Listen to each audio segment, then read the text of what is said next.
Salut, c'est Nicolas pour Option CrossFit. Dans la dernière vidéo, on vous a montré comment bien vous positionner en départ 3 pas d'appui pour effectuer un bon sprint. Maintenant qu'on a appris comment se positionner, on va apprendre comment effectuer un départ. Alors, encore ici, on a notre ligne de départ. On se positionne, comme démontré la dernière fois environ. L'important, c'est de créer un déséquilibre vers l'avant pour effectuer un bon départ pour être propulsé vers l'avant. Comme j'ai dit, le poids doit être sur la plante des pieds, les fesses relevées.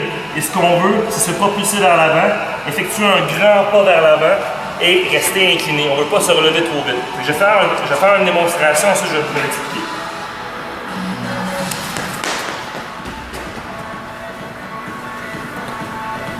L'important, c'est toujours d'avoir un premier pas qui est assez grand. On ne veut pas un premier pas qui est court. On veut lancer notre pas vers l'avant et on veut se propulser vers l'avant. Un des exercices qu'on peut faire, Alex, c'est prendre un bâton, mettre à une certaine distance de notre ligne de départ pour s'obliger à le clearer, si vous me permettez l'expression, pour s'habituer à faire un premier grand pas lorsqu'on effectue un départ. Puis j'ai mon bâton, mon premier pas doit le dépasser.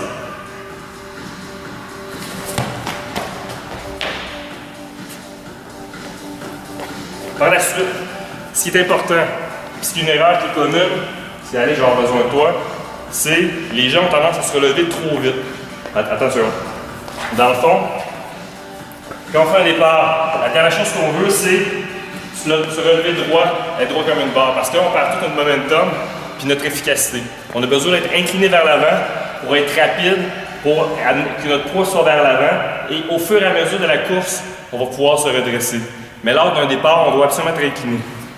Un des exercices pour pratiquer ceci, on a besoin d'un collègue, ça va être Alex. Il va positionner un bâton à peu près sous terre-ci pour nous obliger à rester bas lors de nos premiers pas pour le sprint, pour éviter qu'on se redresse trop vite. Donc, le but, évidemment, c'est de passer en dessous, mais quand je suis passé en dessous, il ne faut pas se pencher, mais juste rester incliné. Je vais faire un exemple.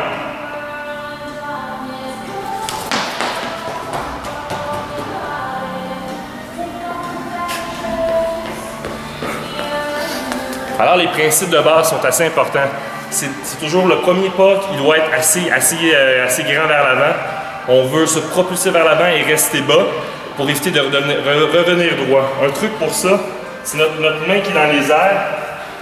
Ce qu'on veut, c'est la propulser vers l'avant. On la lance vers l'avant. Ça va nous donner un momentum, ça va nous aider à rester incliné et à se propulser vers l'avant. Et en se propulsant vers l'avant, on n'aura pas le choix d'accélérer et notre départ va être meilleur. Donc, observez bien mon bras et je propulse vers l'avant.